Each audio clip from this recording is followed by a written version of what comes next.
महाभारत के अंत में गंधारी को अपने पुत्रों की मृत्यु के कारण भारी क्षति और पीड़ा का सामना करना पड़ा था। उनका मानना था कि भगवान कृष्ण अपनी दिव्य शक्तियां से युद्ध को रोक सकते थे, लेकिन उन्होंने ऐसा नहीं किया।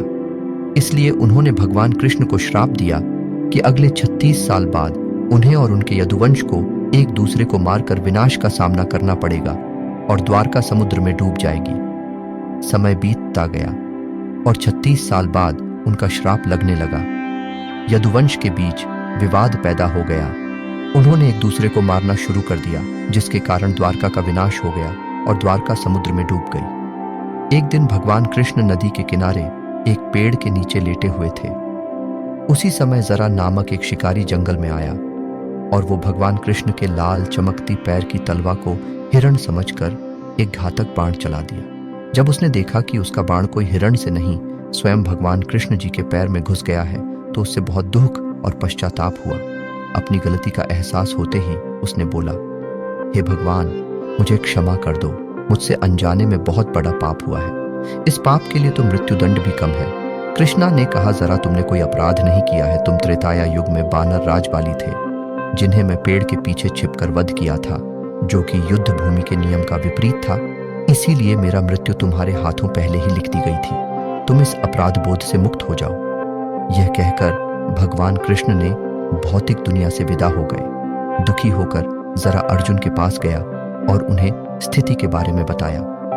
यह सुनकर अर्जुन ने गहरे दुख के साथ भगवान कृष्ण के अंतिम संस्कार किए। उनका पूरा शरीर राख में बदल गया, सिवाय उनके हृदय जो जीवंत और दिव्य था। अर्जुन ने हृदय को एक लकड़ी के तख्ते पर रख दिया और उसे नदी में प्रवाहित कर दिया। हृदय नदी में बहता रहा और बहुत समय बाद वह ओडिशा के महानदी तट पर पहुंच गया। वहां सब्र नामक एक आदिवासी समुदाय था। बिस्वा बासु आदिवासी समुदाय का प्रमुख था। उन्होंने भगवान कृष्ण के हृदय को पाया, जिससे दिव्य चमक निकल रही थी। बिस्वा बासु ने इसकी दिव्यता को समझा और एक गुप्त गुफा में डॉक्ट नील माधव की मूर्ति के रूप में इसकी पूजा करता रहा। आदिवासी समुदाय के अलावा किसी को इसकी जानकारी नहीं थी। उस समय अवंती में इंद्रद्युम्न नाम का एक राजा थे। वह भगवान विष्णु के बहुत बड़े भक्त थे। हमेशा दिव्य देवता के एक झलक पाने के लिए उत्सुक रहते थे। एक दिन एक भटकता हुआ ऋषि उनके महल में आए और राजा से बोले, राजन, ओडिशा में भगवान विष्णु की पूजा नील माधव के भव्य रूप में की जाती है। आपको ओडिशा के भीतर इस पवित्र स्थान का सटीक स्थान अवश्य खोजना चाहिए। राजा इंद्रद्युम्न बहुत प्रसन्न हुए और उन्होंने तुरंत ब्राह्मण पुजारी विद्यापति को ओडिशा जाकर नील माधव की खोज करने का आदेश दिया। राजा के आदेश का पालन करते हुए विद्यापति ओडिशा की यात्रा पर निकल पड़े। एक लंबी और कठिन यात्रा के बाद ओडिशा पहुंचने पर विद्यापति को गुप्त स्रोतों से पता चला कि सब्रों के नेता एक छिपी हुई गुफा के अंदर नील माधव की पूजा करते हैं। विद्यापति सब्र द्वीप में महानदी के तट पर जंगल में पहुंचे सब्र राजा बिस्वा बासु ने विद्यापति की अगवानी की। विद्यापति ने बिस्वा बासु से कहा, महाशय, कृपया मुझे दिव्य पूजा का स्थान दिखाएं। मैं यहाँ बहुत विश्वास के साथ आया हूँ। बासु ने कहा, मुझे माफ करो, मैं तुम्हें उस स्थान पर नहीं ले सकता। विद्यापति ने कहा, अब मैं क्या करूं? यदि मैं इस प्रकार लौट गया तो राजा को क्या उत्तर दूंगा? मुझे कोई दूसरा रास्ता खोजना होगा। विद्यापति उसी गांव में रहने लगे। कुछ ही दिनों में उन्हें बिस्वा बासु की बेटी ललिता से प्रेम हो गया और उन्होंने शादी कर ली। विवाह के कुछ दिन बाद विद्यापति ने अपनी पत्नी से कहा, विद्या, आप अपने पिता से हमें नील माधव की एक झलक दिखाने का अनुरोध कर सकती हो। आपके पिता आपके अनुरोध को अस्वीकार नहीं करेंगे। विद्यापति ने कहा, ठीक है, मैं निश्चित प्रयास करूंगी। मुझे अपने पिता से बात करने दो। ललिता अपने पिता से बात करती है। बासु ने कहा, ठीक है, लेकिन मेरी एक शर्त है। विद्यापति अपनी आंखों पर पट्टी बांधकर जाएंगे।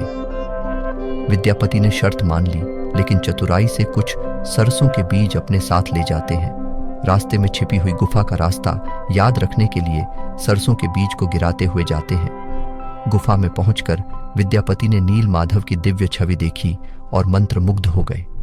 गुफा से लौटकर विद्यापति ने राजा इंद्रद्युम्न को सारी बात बताई। कुछ महीनों के बाद विद्यापति ने गुप्त गुफा के रास्ते में जो सरसों के बीज बिखेरे थे, वे अंकुरित होकर पौधे बन गए। राजा विद्यापति के साथ सरसों के पौधों के पीछे पीछे नील माधव की दिव्य मूर्ति देखने गए। गुफा पर पहुंचने पर उन्हें वहां कुछ नहीं मिला। नील माधव गायब हो गए थे। निराश होकर राजा इंद्रद्युम्न महल में लौट आए।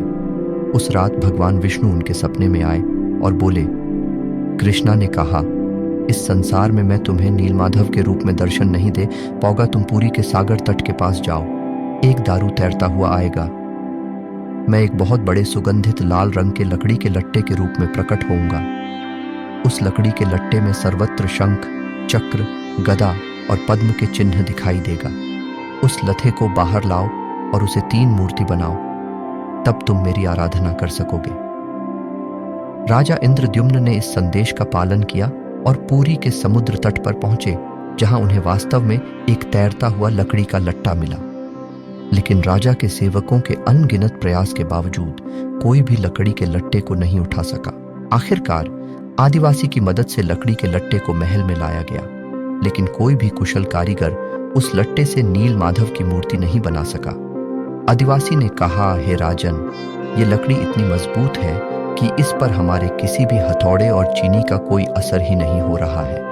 हमें माफ करें, ये काम हम नहीं कर सकते। जब यह कार्य संभव हो गया तो भगवान विष्णु फिर से राजा इंद्रद्युम्न के स्वप्न में प्रकट हुए और बोले, राजन, देवताओं के दिव्य शिल्पी विश्वकर्मा की आराधना करें, वो इस कार्य को अवश्य पूरा करेंगे। भगवान विष्णु की सलाह के बाद राजा इंद्रद्युम्न ने दिव्य मूर्तिकार विश्वकर्मा से प्रार्थना की।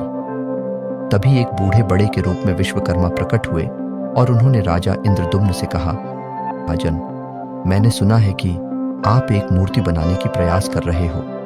इंद्रद्युम्न ने कहा, शिल्पी सही सुने हो, क्या आप ये करने में सक्षम हो?